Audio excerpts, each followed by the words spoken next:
TTP کو بھی control کریں گے. یہ بات بھی شاید آپ کے ساتھ میری ہوئی تھی پہلے.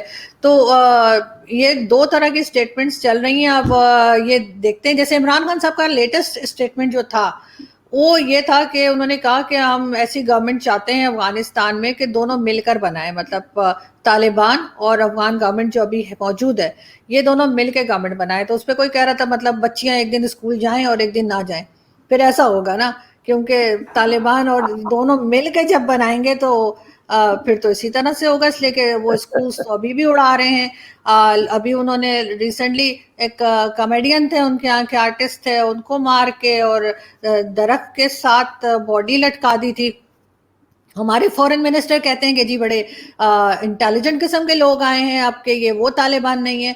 تو اس کے لیے ہو سکتا ہے کہ واقعی میں یہ وہ طالبان نہیں ہے, کیونکہ انہوں نے صرف مار کر باڈی درخت سے لٹکا دی تھی. اگر یہ وہی پرانے طالبان ہوتے تو شاید سر کاٹ کے فٹ بال کھیلتے, پھر شاید اس وجہ سے ان کو لگ رہا ہے کہ تھوڑے سویلائزڈ ہو گئے. اب اس طرح کی فٹ بال گیم نہیں ہو رہی وہاں پہ. لیکن بات وہی ہے کہ یہاں پہ دو طرح کی اسٹیٹمنٹس جو ہیں وہ چل رہی ہیں, اور دو طرح کے لوگ آپ کو نظر آئیں گے, ایک وہ جو طالبان کو سپورٹ کر رہے ہیں اور ایک وہ جو سپورٹ نہیں کر رہے. تو دیکھتے ہیں کہ کیا ہوتا ہے, لیکن لگ یہی رہا ہے کہ طالبان سب جگہ پہ جو ہے پورا افغانستان کیپچر نہیں کر پائیں گے. لیکن افغانستان کے جو آپ کے جو اس وقت جو ان کی سرکار ہے, لیجیٹمیٹ سرکار ہے, اور مجھے لگتا ہے کہ طالبان کو اس کو ریپلیس کرنے میں سمسیا بھی آئے گی, کیونکہ اینٹنی بلنکن ابھی آئے تھے تو انہوں نے یہاں پہ اسٹیٹمنٹ دیا ہے کہ اگر طالبان نے بائی فورس قبضہ کرنے کا پریاس کیا تو وہ پورے کے پورے آپ کے دنیا میں وہ الگ تھلگ پڑ جائے گا, that is it will become a pariah. یہ اسٹیٹمنٹ اینٹنی بلنکن نے یہاں پہ دیا. تو definitely it is not going to be easy for them. لیکن ایک چیز اور جو افغانستان جو ابھی جو وہاں کی جو سرکار ہے اس نے تو یہ کہا ہے کہ پاکستان کی جو فورسز ہیں وہاں پر لڑ رہی ہیں. انہوں نے ایک رپورٹ یہ بھی میں نے دیکھی کہ صاحب کہ وہاں پہ جو پاکستان کے کوئی بڑے میجر جنرل صاحب تھے وہ وہاں پکڑے گئے, اور اس کے علاوہ اور بھی کوئی تھے وہ مارے گئے. تو اس طرح کی جو رپورٹس آ رہی ہے اس سے تو صاف لگ رہا ہے کہ پوری طرح سے ابھی بھی جو اسٹیبلشمنٹ ہے, یعنی کہ جو پاکستان آرمی اور ISI ہے, وہ پوری طرح سے وہاں پر انوالوڈ ہیں ابھی بھی. سر بالکل, میں نے آپ سے یہی کہا کہ ایک سیکٹر تو ضرور ہو سکتا ہے, کیونکہ بہت سے لوگ ایسے ہیں چاہے وہ اسٹیبلشمنٹ سے ہوں, چاہے گورنمنٹ سے ہوں یا عام پبلک ہو, وہ طالبان کو سپورٹ کر رہے ہیں. اب اس کو میرے جیسے لوگ یا دوسرے لوگ اگر غلط سمجھتے ہیں تو سمجھیں, لیکن یہ فیکٹ ہے, لوگ اس طرح سے سپورٹ کر رہے ہیں. اور کچھ نہ کچھ, جیسے میں نے کہا کہ کچھ % لوگ ہیں ایسے, لیکن اگر ایسا نہ ہوتا تو وہ ہمیں KPK میں یا بلوچستان میں نظر نہیں آتے. اس کے بعد کوئی ایکشن بھی نہیں ہوا. وہاں پہ ان کے فلیگز بھی نظر آئے, ان کے بلکہ ان کے فلیگ کے ساتھ پاکستان کا فلیگ بھی لگا کے انہوں نے رکھا. وہ ویڈیو بھی موجود ہے اور لوگ دکھائی دے رہے ہیں. اس کے بعد KPK میں بھی دکھے. تو اگر کوئی سپورٹ نہ ہوتا تو نہ تو یہ لوگ اندر آ سکتے تھے, نہ یہ لوگ اس طرح سے ریلی نکال سکتے تھے, نہ اس طرح کی ویڈیو بنتی, نہ نعرے لگتے. تو obviously ایسا ہو رہا ہے, اور سب نہ صحیح لیکن کچھ % لوگ ضرور ایسے ہیں جو کہ, بلکہ زیادہ ہی 60% لوگ ہوں گے جو کہ سپورٹ کر رہے ہیں طالبان کو, اور طالبان والا نظام ہی یہاں پر ان کو چاہیے, چاہے وہ مولانا فضل الرحمان ہو یا کوئی اور طرح کے پولیٹیشینز. یہ لوگ اسی طرح کا چاہتے ہیں جس میں یہ عورتوں کو کوڑے مارے ہیں, عورتوں کہیں کہ جی بہت نے تو یہ بھی دیکھا تھا کہ اس طرح کے اسٹیٹمنٹ بھی آ رہے تھے کہ KPK کے لیے اسپیشلی کہ مارکیٹ نہیں جا سکتی ہیں لیڈیز بغیر کسی مرد کے یا فیملی ممبر کے.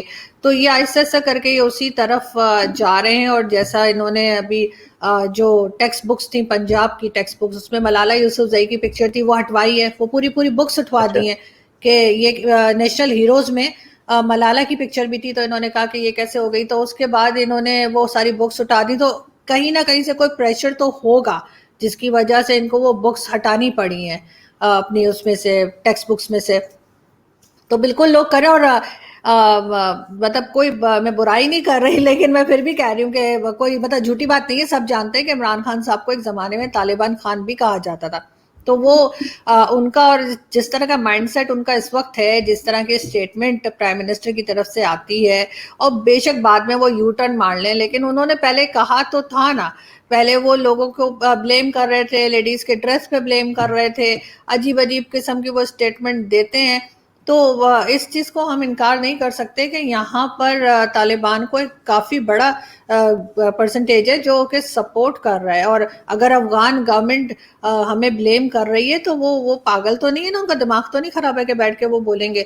ظاہر ہے ان کو دکھائی دے رہا ہے, جو ہمیں دکھائی دے رہا ہے. آج کل انٹرنیٹ کا زمانہ ہے, میڈیا ہے, آپ کوئی چیز چھپا تو نہیں سکتے. جی ہاں, آپ صحیح کہہ رہی ہیں. آپ چلتے ہیں تھوڑا سا جو ایک اور ابھی واقعہ ہوا, اور جو اس کی کافی رپورٹنگ یہاں بھارت میں بھی ہوئی, اور وہ ہے آپ کے پی او کے الیکشنز, جس کو پاکستان میں آزاد کشمیر کہتے ہیں. تو اس کے لیے بڑی خبریں آ رہی کہ صاحب کہ وہاں پر پوری طرح سے ریگنگ کی گئی, حالانکہ اس میں جو پی ٹی آئی ہے اس میں بتاتے ہیں کہ جیت گئی. تو پاکستان میں اس کے بارے میں کیا چرچا چل رہی ہے؟ سر, پی ٹی آئی ہو یا کوئی بھی پولیٹیکل پارٹی ہو جو گورنمنٹ بناتی ہے سینٹر میں, یعنی اسلام آباد میں جو گورنمنٹ بیٹھی ہوتی ہے وہی ہمیشہ آزاد کشمیر میں بھی آتی ہے. چاہے وہ پی ایم ایل این ہو, لاسٹ جو چل رہی تھی پی ایم ایل این کی گورنمنٹ چل رہی تھی جب نواز شریف صاحب تھے, اس سے پہلے پیپلز پارٹی تھی, اور ابھی بالکل پی ٹی آئی آئی ہے. میں اور بہت سے لوگ ایسے ہیں جو یہ کہتے ہیں کہ یہ زحمت ہی کیوں کرتے ہیں الیکشن کروانے کی, لوگوں کا ٹائم اور پیسہ ضائع کرنے کی, جس کو لانا ہے لا کے بٹھا دیں, ختم ہو گئی بات. خامہ خواہ لوگوں کو نکالتے ہیں, اور پتہ تو ہوتا ہی ہے کہ کیا ہونا ہے. یہاں پہ صبح کے 9 بجے سے لے کے شام کے 5 بجے تک انسان ووٹ ڈالتے ہیں, اور شام کے 5 بجے سے رات کے 9 بجے تک جن ووٹ ڈالتے ہیں. تو اس لیے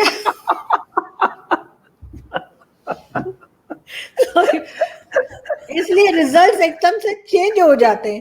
اور اب لوگ, میں نے سنا آزاد کشمیر میں ایک دوسرے سے پوچھ رہے کہ آخر پی ٹی آئی کو ووٹ کس نے ڈالا ہے, ابھی تک تو کوئی مانا نہیں ہے 2-4 کے علاوہ, لیکن پی ٹی آئی جیت گئی ہے. اور ساتھ ہی یہ بھی ہے کہ یہ بھی کہا جا رہا ہے کہ ظاہر جو گورنمنٹ وہاں پہ تھی ابھی وہی یہاں پر بھی بنی ہے, بلکہ 3-4 لوگ ایسے ہیں جن کے نام آ رہے ہیں as a prime minister Azad Kashmir کے لیے. اور کہا یہی جا رہا ہے کہ عمران خان صاحب نے جو ہے ان کے انٹرویوز کر لیے ہیں, ان سے بات کر لی ہے. جو 3-4 لوگ ہیں ان میں سے کسی ایک کو سلیکٹ کرنا ہے, وہ بس انتظار کر رہے ہیں جیسے باجوہ صاحب کا واٹس ایپ آئے گا وہ اناؤنس کر دیں گے کہ کس نے بننا ہے. تو اب یہ اس طرح کی باتیں بھی یہاں پر تو چل رہی ہیں. لیکن اب یہی ہے کہ بہت دھاندلی کا بھی الزام لگ رہا ہے. بہت لوگ کہہ رہے ہیں کہ نہیں, P M L N results کو نہیں مان رہی ہے. ایون ایک کلپ شاید آپ نے دیکھا ہوگا, وہ پیپلز پارٹی کے ہیں گبول صاحب, نبیل گبول صاحب, اور وہ کہہ رہے ہیں کہ جی ہمیں کہا گیا تھا کہ 16 سیٹیں دیں گے لیکن 11 دی, ہم نے پھر بھی لے لی. تو اینکر نے پوچھا بھی ان سے کہ آپ کو کس نے کہا تھا, تو کہتے ہیں کہ پھنس گئے تھے وہ لائیو شو میں. کہنے لگے جی وہ مجھے ووٹرز نے کہا تھا. اب آپ خود بتائیے سر, دنیا کا کون سا ایسا ووٹر ہے جو آپ کو یہ گارنٹی دے سکتا ہے کہ آپ کو 16 سیٹیں ملنے والی ہیں اور پھر آپ کو 11 ملیں گی؟ مطلب کچھ بھی. وہ بیچارے میرے خیال ہے ان کو ان کی بہت پٹائی ہونے والی ہے. وہ اب تھوڑے دنوں میں نا یا تو انہیں کرونا ہو جائے گا, کیونکہ آج کل ہمارے یہ بھی بڑا چل رہا ہے, جس کو مارنا ہوتا ہے اس کو کرونا ہو جاتا ہے. اب وہ پرانا سسٹم چھوڑ دیا ہے. اس کا تھوڑا سا خلاصہ کریں. سر آج کل ہماری کئی لوگ ایسے جو بہت بڑھ بڑھ کے بولا کرتے تھے, جرنلسٹ بھی اور دوسرے ڈفرینٹ فیلڈ کے لوگ, ان میں سے 3-4 لوگ جو تھے وہ اچانک سے ان کو کرونا ہوا اور ان کی ڈیتھ ہو گئی. تو آج کل لوگ کہہ رہے ہیں کہ یہ نیا طریقہ نکالا ہے ابھی, بلکہ ہمارے ایک جج بھی جو ہے ان کو بھی ریسنٹلی وہ بھی بہت بولا کرتے تھے, عیسیٰ, آپ نے نام سنا ہوگا, فائز عیسیٰ, ان کو بھی کرونا ہو گیا ہے. تو اب لوگ یہی کہہ رہے ہیں کہ جسٹس فائز عیسیٰ کے کرونا ہونے کے بعد کہ اب تو یہی لگ رہا ہے کہ اب مارنے کا دوسرا طریقہ نکلا ہے, کہ اب وہ پرانے طریقے سے مار پیٹ نہیں ہوتی, بس کرونا ہو جاتا ہے. تو لگتا ہے کہ نبیل جی عیسیٰ صاحب بچے یا گئے؟ نہیں, ابھی تک تو ہاسپٹل میں ہیں, بچ جائے تو اچھا ہے، لیکن یہ کہ یہاں پہ تو لوگ جیسے بات کرتے ہیں نا، تو لوگ یہی مطلب مذاق میں بھی اگر کر رہے ہو تو لوگ یہی بات کرتے ہیں کہ نیا طریقہ نکالا، کیونکہ 2 ججز پہلے بھی جن کی ڈیتھ ہوئی تھی تو وہ بھی بہت بولا کرتے تھے گورنمنٹ کو، اسٹیبلشمنٹ کو، پھر دونوں کو ایک ایک کر کے کرونا ہوا اور وہ بچے نہیں. تو اب ان کو کرونا ہو گیا ہے، اسی طرح سے 1-2 جرنلسٹ تھے جن کو کرونا ہو گیا. تو اب دیکھتے ہیں کہ کیا ہوتا ہے آگے، جسٹس فائزی صاحب بچتے ہیں یا نہیں. لیکن نبیل قبول صاحب کی تو ڈیفینیٹلی کلاس لگے گی کہ انہوں نے لائیو شو میں بولا کیا ہے. تو اس میں بھی اور بھی کئی ساری کلپ چل رہی تھی، مجھے پتا نہیں صحیح یا غلط ہے، جس میں تو جو وہاں کی پبلک تھی وہ پوری طرح سے نعرے بازی کر رہی تھی، اور وہ سرکار کے خلاف تو کیا مطلب پاکستان کے خلاف نعرے لگا رہی تھی. تو وہ آپ کو کلپس جو ہے وہ صحیح تھیں یا غلط تھیں، کیا لگتا نہیں ہے آپ کو؟ سر، وہ کلپس ٹھیک تھیں، کیونکہ بہت سے لوگ وہاں سے نکلے ہیں جنہوں نے اس الیکشن کو ریجیکٹ کیا ہے، اور انہوں نے جو ہے وہ پاکستان گورنمنٹ کے خلاف نعرے بھی لگائے ہیں. ایون آزادی کے نعرے بھی لگے. عمران خان صاحب کی واحد گورنمنٹ ہے جس کے ہوتے ہوئے آزاد کشمیر میں آزادی کے نعرے لگے ہیں. اور اس کا ایک بڑا ریزن یہ ہے کہ انہوں نے جتنی وہاں کی لوکل پولیٹیکل پارٹیز تھیں ان کو الیکشن کے ٹائم پہ بہت پیچھے رکھا، یا تو ان کو ٹکٹ ہی نہیں لینے دیے یا ان کو اس طرح سے پارٹیسپیٹ نہیں کرنے دیا، بلکہ انہی لوگوں کو لے کر آئے جن کی ان کو ضرورت تھی یا جن کو انہوں نے لانا تھا.